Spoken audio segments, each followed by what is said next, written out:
የጋሞ ልማት ማህበር ወላጅ አጥ የሆኑና ዝቅተኛ የኢኮኖሚ ደረጃ ካላቸው የቤተሰብ አባላት የተመለመሉ ተማሪዎችን እስከ ዩኒቨርሲቲ በማስተማር የተማረ ዜጋ ለማፍራት በሚደረገው ጥረት ውስጥም ልማት ማህበሩ የበኩሉን አስተዋጽኦ እያበረከተ ይገኛል።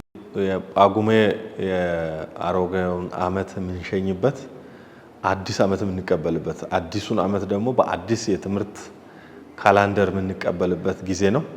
ወደ አዲስ የትምህርት ካላንደር ሲገባ ብዙ የሚቸገሩ ተማሪዎች አሉ።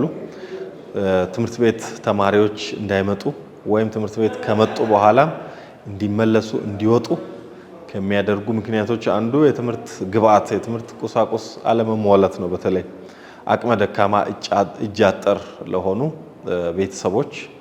ስለዚህ ይሄንን ችግር ለመፍታት ጋሞ ልማት ማህበር በየዓመቱ ያስተባብራል። በጳጉሜ ዘመቻ ያካሂዳል። በዚህ ዘመቻ በብዙ ሺዎች የሚቆጠሩ ተማሪዎች ከትምህርት ቤት እንዳይቀሩ የትምህርት ግብዓት በማጣት የትምህርት ቁሳቁሶችን በማጣት ትምህርት ቤት ሳይሄዱ እንዳይቀሩ ማድረግ ችሏል።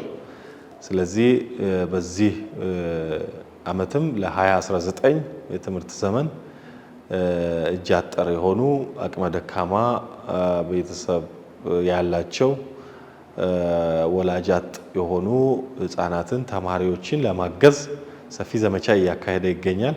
ስለዚህ ቢያንስ አንድ ሰው ለአንድ ተማሪ አስተዋጽኦ ቢያደርግ አንድ ተማሪን የትምህርት ግብዓት ወጪ ቢሸፍን ብዙዎች ቢተባበሩ ብዙዎችን በብዙ ሺዎች የሚቆጠሩ ተማሪዎችን ትምህርታቸውን እንዲቀጥሉ ነገ የሀገር ተስፋ መሆናቸውን ነገ የተሻለ ህይወት እንዲኖራቸው በተማሩ ቁጥር ለሀገርም ይጠቅማሉ፣ ለወላጆቻቸውም ሸክም አይሆኑም። ከዛም አልፎ ለራሳቸው የተሻሉ ዜጎች ይሆናሉና ያንን በማሰብ ሁሉም አስተዋጽኦ እንዲያደርግ ሁሉም ትብብር እንዲያደርግ እጠይቃለሁ።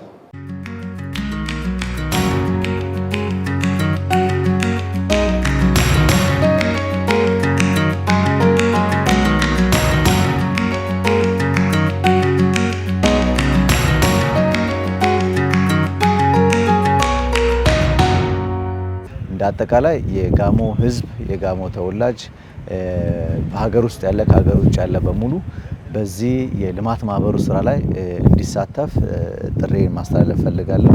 አሁን እያከናወን በምንገኛቸው የዚህ የጳጉሜ ለትውልድ ስራ ላይም ሁሉም ሰው አክቲቭሊ መሳተፍ እንዲችል ዘንድ ተማሪዎቻችንን በሙሉ ወደ ትምህርት ቤት እንድናደርስ የተለያዩ ግብዓቶችን እንድናከናውን ከዚህ በፊት የተከናወኑ ስራዎችን በእጥፍ ለመስራት ሁሉም ሰው አብሮ እንድነሳ አብረን እንድንሰራ በጋራ እንድንሄድ ጥሪን ማስተላለፍ ፈልጋለሁ። አመሰግናለሁ።